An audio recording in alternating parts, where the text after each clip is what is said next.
அக்ரஹாரத்தில் காமாட்சிபுரம் அக்ரஹாரத்தில் நான் பொண்டாட்டியாக நினைக்கிறேன்னு சொல்லியிருக்காங்க. சாமி சத்தியமாக நான் பொண்டாட்டியாலாம் நினைக்கிறேன். அது நான் அவங்க சரி பண்ணதை நான் விராட்டின்னு சொல்லி அசிங்கப்படுத்திடுவேன்னு சொல்லி என்னைய இந்த மணிக்க புதுசை பொண்டாட்டியாக நினைக்கிறேன்னு சொல்லியிருக்கு.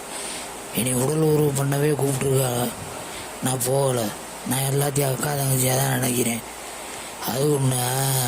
அதுக்காண்டி தான் நான் போடுறேன். என்னைய அவள் ஜாதியை பற்றி என்னைய வஞ்சதுக்கு நேற்று போட்டேன். மித்த செட்டியாறுகளை யாரையுமே நான் சொல்லலை. அவன் மயனை உடல் உறவு பண்ணும்போது டிவிஷனில் யார்ட்டையோ மயன் சொல்லியிருக்கேன். இந்த மணி எங்கள் அம்மா இந்த மணி என்னை தடவுறாங்க நாங்கள் மயனை அப்படி யாராவது செய்வாங்களா? அவள் புருஷன் உடல் உறவு பண்ணாமல் இருக்கிறனால தான் என்னையவே சரி பண்ணது. நான் வேணாம் கழட்டி விட்டேன். இப்போ மயனை சித்திரவதை பண்ணுறாளா? செட்டுச்சு தார் செட்டுன்னு சொல்லலை. என் புருஷன் கொஞ்சம் டாவு உடல் உறவு பண்ணாமல் இருக்கிறனால தான் என்னையவே சரி பண்ணது. நான் கழட்டி விட்டேன். நான் அக்கா தங்காச்சியாக தான் நினைக்கிறேன். யாரையும் திருநங்கையிலலாம் யாரையுமே வையலை சொல்லலை. அவன் புருஷன் 9, அவன் மயன் நித்திஷு 9. 9 நினப்பு வருமா? அவனுக்கு 9 நினப்பு வருமா? யாருக்கு?